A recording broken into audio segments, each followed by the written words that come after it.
A visão é um fator indispensável para quem quer construir o futuro. E a verdade é que uma visão que antecipa estações, ela vê antes de algo acontecer. Mas uma visão natural, ela vê depois que algo já aconteceu. E é isso que diferencia quem faz a história de quem vive a história. Segundo alguns sociólogos, o mundo é dividido em dois blocos, sendo bem simplista. Um bloco é daqueles que fazem cultura, e o outro bloco é daqueles que seguem cultura. E os sociólogos dizem que 97% do mundo segue cultura, e só 3% do mundo cria cultura. E é por isso que a gente vê alguns jovens hoje que eles conseguem influenciar uma geração. Eles começam a usar uma roupa estranha e daqui a pouco tem uma geração inteira usando. Você deve lembrar do corte de cabelo do Ronaldo Fenômeno naquela Copa, o corte cascão. E todo moleque de 10 anos, 12 anos, 15 anos correu até algum barbeiro e tentou fazer igual. Por quê? Porque é comum a gente ter algumas pessoas que influenciam, o que elas fazem acaba se tornando uma referência, acaba se tornando uma tendência. Você está comigo? Diga amém. Mas a verdade é que Deus chamou a igreja para ocupar fundamentalmente esse lugar. A igreja tem um papel de liderança. A Bíblia diz que nós seremos cabeça e não cauda. A própria palavra príncipe, que é muitas vezes como a gente se refere àqueles que são filhos de Deus, a Bíblia diz que Ele é o rei dos reis. Então, se Ele é o rei dos reis, os filhos dele são príncipes. Alguém está comigo? Diga amém. A palavra príncipe no original significa aquele que vai à frente, aquele que vai primeiro. Então, fundamentalmente, a tua jornada de fé precisa ser escrita através de estações em que Deus vai te levar a lugares que ninguém foi, de que Deus vai te mostrar coisas que para ninguém Ele mostrou, de que Deus vai falar com você coisas que ninguém ouviu. Você está comigo? Diga amém.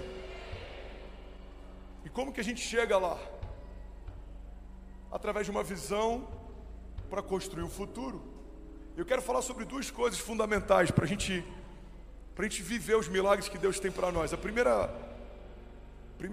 primeiro pilar que eu quero compartilhar com você é que para a gente carregar essa visão que constrói o futuro, a gente precisa discernir a visão. Fala comigo, eu preciso discernir a visão. Uma visão que não está clara, ela é tão ruim quanto visão nenhuma. Eu lembro uma vez, o Conrado comentou uma briga que ele teve com o Luiz Hermínio, o apóstolo Luiz Hermínio. Eles estavam na Flórida, indo de uma cidade para outra ministrar. E aí o Conrado falava sem parar, e ele falava, e ele falava, e ele falava. E aí o Conrado disse que em algum momento o Luiz Hermínio interrompeu ele e falou para ele: macho, sabe qual é o problema? Você é muito expansivo, mas você está falando sobre coisas que você ainda não discerniu. E o problema é que quando a gente tenta expandir o que a gente não discerniu, a gente acaba expandindo confusão. Ele falou: você está começando a discernir algumas coisas que Deus está te falando, mas elas ainda estão confusas. Então deixa eu te dar um conselho, macho. E eu queria que você meditasse sobre esse conselho, porque pode fazer sentido para a tua jornada de fé. Ele disse: você primeiro precisa discernir, depois você precisa estabelecer, e aí então você vai expandir. É assim com todo negócio, é assim com toda empresa, é assim com todo homem de Deus. Porque se eu começo a expandir antes de discernir, eu posso expandir confusão. Eu preciso discernir qual é a vontade de Deus para mim, qual é o projeto de Deus para mim, qual é a palavra de Deus para mim, qual é o desígnio de Deus para mim.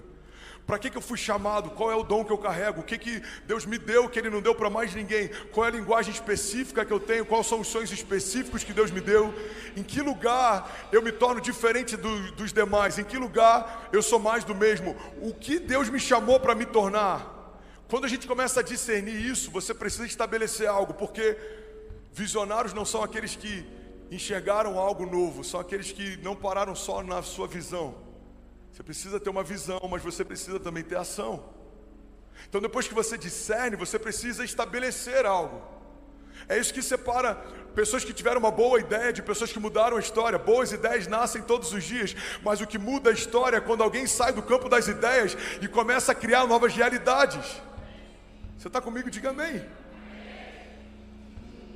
Todo mover, toda revolução, ela começou com uma boa ideia, mas ela teve muita energia impressa para que ela fosse estabelecida como uma realidade.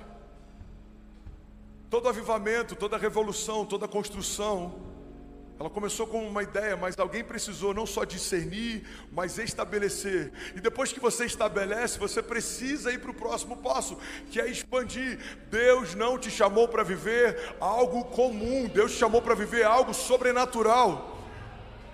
Porque a partir do momento que eu entendo que tudo que eu vivo em Deus é uma expressão de quem Deus é e do que Deus pode, eu preciso parar de sonhar coisas na minha medida, eu preciso começar a sonhar coisas na medida de Deus, porque o que é difícil qualquer um faz, o que é impossível só Deus faz. E em vários momentos, eu já falei isso, eu quero relembrar, a gente está confundindo o Deus do impossível com o Deus das coisas difíceis. Não, Deus não é o Deus das coisas difíceis. As coisas difíceis, qualquer homem com uma boa estratégia faz. Deus é o Deus do impossível. Ele faz o que ninguém faz. Ele sabe o que ninguém sabe. Ele pode o que ninguém pode. Ele tem o que ninguém tem. Então, a primeira coisa para viver uma visão sobrenatural, eu preciso discernir a visão. Eu preciso estabelecer a visão.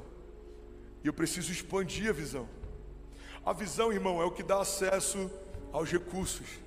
A visão é o que dá acesso aos milagres. A visão é o que dá acesso a novas portas. A visão é o que te dá acesso a novas alianças.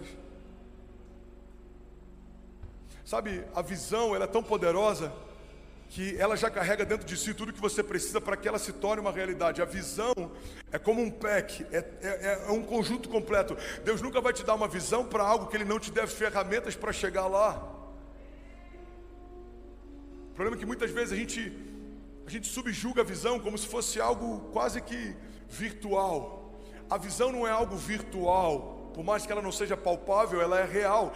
A visão é o que fez com que homens no passado se movessem debaixo de uma palavra de Deus e construíssem a história.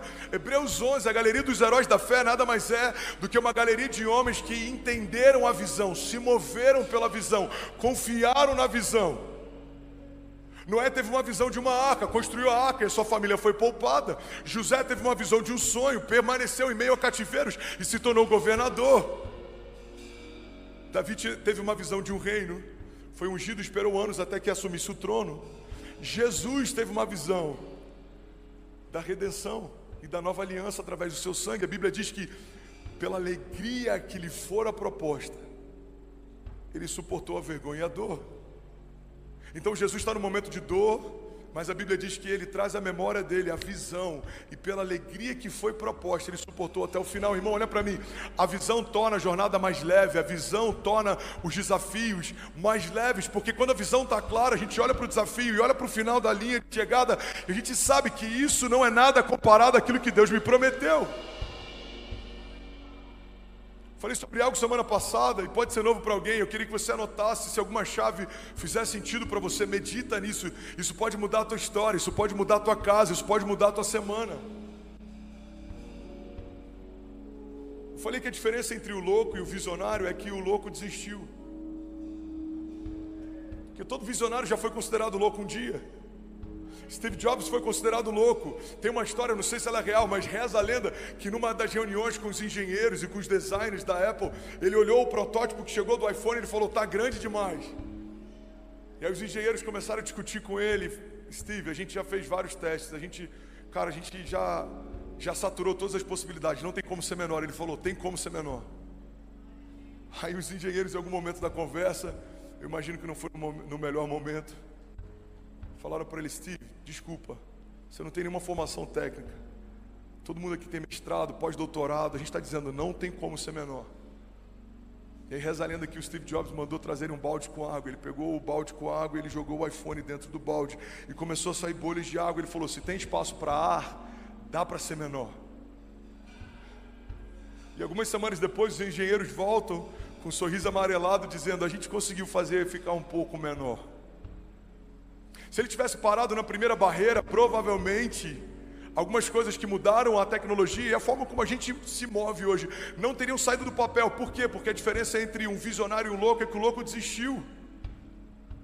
Você pega a história de vários homens que mudaram a história. O Walt Disney, o estúdio dele faliu, ele chegou a viver na sarjeta. E reza a lenda que o Mickey Mouse é inspirado no rato que ele viu durante uma sarjeta. Ele estava no meio do nada, falido, quebrado, sem esperança. E um ratinho gerou para ele uma ideia, que gerou para ele um universo, um reinado. O entretenimento nunca mais foi o mesmo depois que ele tirou uma ideia do papel. Por que eu estou falando isso? Porque talvez dentro de você, Deus possa ter depositado coisas que vão mudar algo ao teu redor. Mas essa visão primeiro precisa ser discernida, porque uma visão enquanto é bruta, é só uma visão. Uma visão quando não tem clareza, ela é só uma visão. Mas uma visão quando está clara, irmão, você vê alguém que entendeu o que Deus chamou para ser, tudo pode se levantar, mas ninguém consegue parar alguém que entendeu para que nasceu. É por isso que todo revolucionário é resiliente. Ele sabe que aquilo que ele está enfrentando não é nada comparado com o final da história. Alguém está recebendo isso? Diga amém. O Evangelho fala sobre resiliência, o Evangelho fala sobre coragem, o Evangelho fala sobre homens que receberam uma visão dos céus e se moveram debaixo dela. O Evangelho fala sobre ousadia. O Evangelho fala sobre antecipação, o Evangelho fala sobre liderança, o Evangelho fala sobre assumirmos um papel de protagonistas. O problema é que nos dias de hoje a gente vê mais empreendedores falando sobre princípios do Evangelho do que pastores falando sobre eles. E é por isso que muitas vezes a gente está tão encantado com esse empreendedorismo de palco, e tantas vezes a gente está esvaziando o poder sobrenatural do Evangelho de mudar a história. Se você pegar a maior parte dos princípios que são ensinados na maior parte dos cursos, todos eles têm uma raiz que você vai encontrar na Bíblia. A Bíblia fala o tempo inteiro sobre princípios que moveram a história. Então, se você quer viver algo sobrenatural, se você quer viver o que ninguém viveu, se você quer que Deus te leve a lugares que você ainda não foi, você precisa, em primeiro lugar, declare isso comigo, diga: eu preciso discernir a visão.